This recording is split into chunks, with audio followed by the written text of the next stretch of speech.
Hello, fellow advocates. In this tutorial, we will be teaching you how to create an effective social media post that will allow you to spread awareness and promote advocacy for people experiencing homelessness. Social media is a powerful tool that allows us to share information, not only within our circle of friends, but internationally to people we've never met before. And the greatest part is that spreading a message on social media is as easy as the click of a few buttons. Speaking of a message, that brings us to the first step in creating an effective post, coming up with the message. What are you trying to say with your post? Your message should grab the attention of the viewer as well as accurately convey the issue you are addressing. To help you out with this step, we've provided you with a few examples. Keep in mind, it's okay if your message sounds a bit harsh or blunt. It is important that you are clear with your wording, and sometimes that means simply saying it as it is. With a strong message comes the information to back it up, which brings us to our next point, the info. When spreading awareness and advocating for homelessness, it is crucial that you know how to back up your message. Expect questions or opposing opinions. Be ready to answer them. Ask yourself whether your post can answer the following questions: who, what, where, when, why, and how.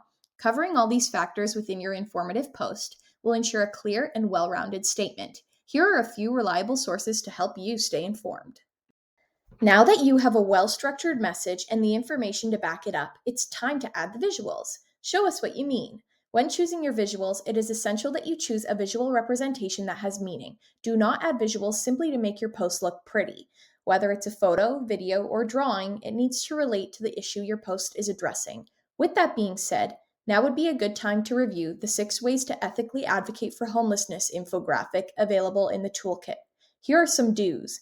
Do get creative with your visuals. This could mean painting your message on a canvas or drawing a sketch. Do utilize what is already available. See if anyone else has made posts related to the same matter. Here are some do nots. Do not go out looking for people experiencing homelessness just so you can take a photo or video of them. Do not choose a visual that romanticizes or glamorizes the issue at hand. Here are some examples of good choices when it comes to the visual aspect of your post. The last step is your accessories. Think of it like the final touches to an outfit. This could mean adding helpful links in the caption of your post. Search up what hashtags are trending and related to your post. Tag people you think need to hear the message you are spreading, including government officials. Use your voice and make some noise. Here are some great accessories to add that will help you complete your creation. And with 4 easy steps, you've made a difference. Social media allows us to strengthen our sense of community in an accessible and effective way. If we can do it, so can you. We can't wait to see how you show your advocacy. Bonjour les défenseurs. Dans ce tutoriel, on va vous enseigner à créer un post de réseaux sociaux efficace qui va vous permettre de se répandre la connaissance et à promouvoir le plaidoyer pour les personnes qui vivent sans abri. Les réseaux sociaux sont des outils très puissants qui nous permettent de partager l'information pas seulement à nos amis, mais internationalement aux personnes qu'on n'a jamais rencontrées. De plus, il est magnifique parce que partager l'information sur les réseaux sociaux est assez simple que de pousser quelques boutons. En parlant du message, cela nous prend à notre première étape dans le processus de créer un post efficace. Choisir un message. Que voulez-vous dire? Votre message devrait attirer l'attention des spectateurs et communiquer le problème auquel vous voulez y répondre. Pour vous aider avec cette étape, on vous a donné quelques exemples. N'oubliez pas que c'est bon si le message semble sévère ou trop direct. Il est important que vous soyez clair avec vos mots et de temps en temps, ça veut dire de le dire comment il est présenté. Avec un message fort, vous devrez avoir l'information pour le renforcer, ce qui nous dirige au prochain point, l'information. Quand vous répandez la connaissance et le plaidoyer pour le sans-abrisme, il est nécessaire que vous sachiez comment soutenir votre message, attendre les questions et les opinions de l'opposant. Soyez prête à lui répondre. Demandez à vous-même si votre post peut répondre aux questions suivantes. Qui, quoi, quand, où, pourquoi et comment. En couvrant tous ces facteurs avec votre post informatif, vous assurez qu'il est clair et complète. Voilà quelques sources fiables pour vous aider à rester éclairé. Maintenant qu'on a un message qui est bien structuré et l'information pour le renforcer, il est l'heure pour les visuels. Montrez-nous ce que vous voudrez dire.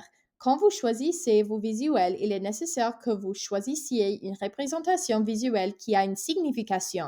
N'ajoutez pas les visuels simplement pour le rendre plus beau. Si c'est une photo, une vidéo ou un dessin, il a besoin d'identifier avec le problème que vous y répondez. Cela étant dit, maintenant sera une bonne idée de réviser l'infographie 6 façons à plaidoyer pour l'itinérance disponible dans la boîte à outils. Voilà quelques idées positives. N'hésite pas à faire preuve de créativité avec tes visuels. Cela peut dire créer une peinture ou dessiner un croquis. N'hésitez pas à utiliser ce qui est déjà disponible. Vérifie si d'autres ont partagé des publications en lien avec ce sujet. Voilà quelques idées négatives. Ne partez pas à la recherche de personnes sans abri juste pour pouvoir les prendre en photo ou en vidéo. Ne choisissez pas un visuel qui idéalise ou rend séduisant le problème. Voilà quelques exemples pour les visuels qui sont de bons choix. La dernière étape, c'est vos accessoires. Pensez aux dernières touches d'une tenue. Par exemple, ajoutez les liens dans le sous-titrage. Recherchez quels hashtags se dirigent et sont liés à votre post. Étiquetez les personnes que vous pensez a besoin d'entendre les messages que vous répondez, incluant les officiels gouvernementaux. Utilisez votre voix et créez du bruit. Voilà quelques accessoires fantastiques pour ajouter qui vont aider à terminer votre création. Et avec 4 étapes faciles, vous avez créé une différence. Les réseaux sociaux nous permettent de renforcer notre sens de communauté d'une façon accessible et efficace. Si on peut le faire, vous pouvez aussi. Nous avons hâte de voir comment vous allez exprimer votre engagement.